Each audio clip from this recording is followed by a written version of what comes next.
Hello, my name is Kelsey and welcome to Becoming Home. Since Thanksgiving is next week, I wanted to share my tablescape with you guys and hopefully inspire you as you decorate your own homes for the holiday. So let's get started. First of all, clear off your table and then clean it. I'm taking the time to rub in some Old English wood oil so that my table will look rich and gleaming. While the oil is absorbing into the wood, I'm going to start on some of my decorations. Here I've got oranges, cranberries, rosemary, and cinnamon sticks, which to me really say that the holidays are here. I've also got some mason jars and vases that are dusty and oily, so I'm going to wash those so that they gleam and sparkle.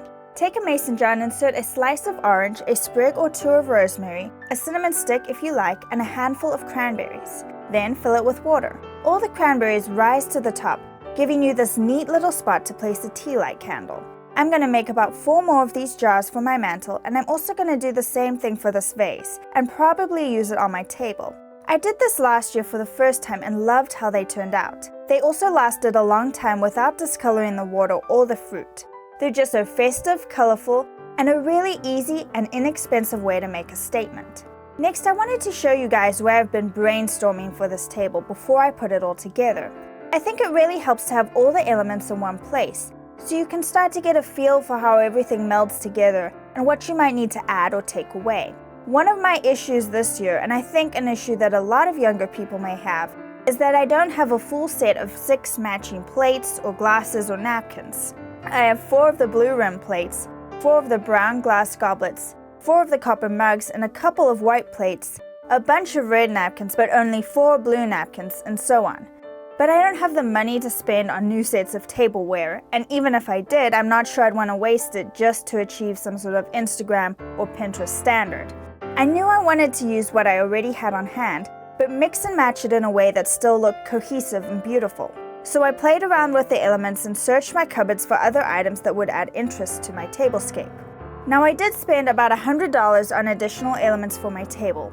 And the reason I did is because I think if you are going to have different elements on the table, you need a lot of them in order to make a statement. If everything matches, you can get away with a simpler setting because the repetition makes enough of an impact. But when you mix and match, you need enough coordinating elements so that they don't look lost or thrown together haphazardly.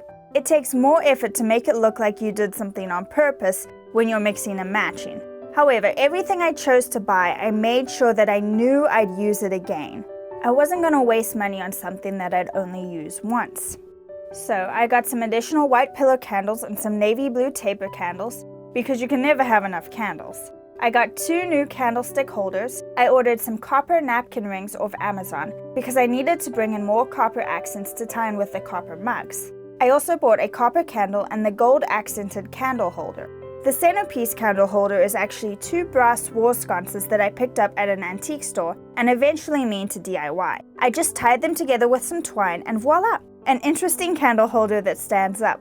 The table runner is a square tablecloth that I already had on hand. I folded it in such a way that the border lace would show because 1, I love lace, and 2, I think it looks more interesting than just the fabric.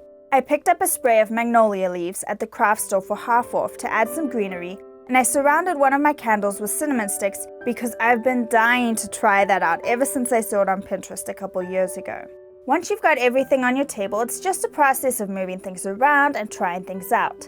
Remember to step back and look at the whole table and the impression it gives you, because I know I can tend to focus on each individual element and not see the whole picture. After a while, I knew I needed to stop working on the center section and put out all the plates and napkins and glasses.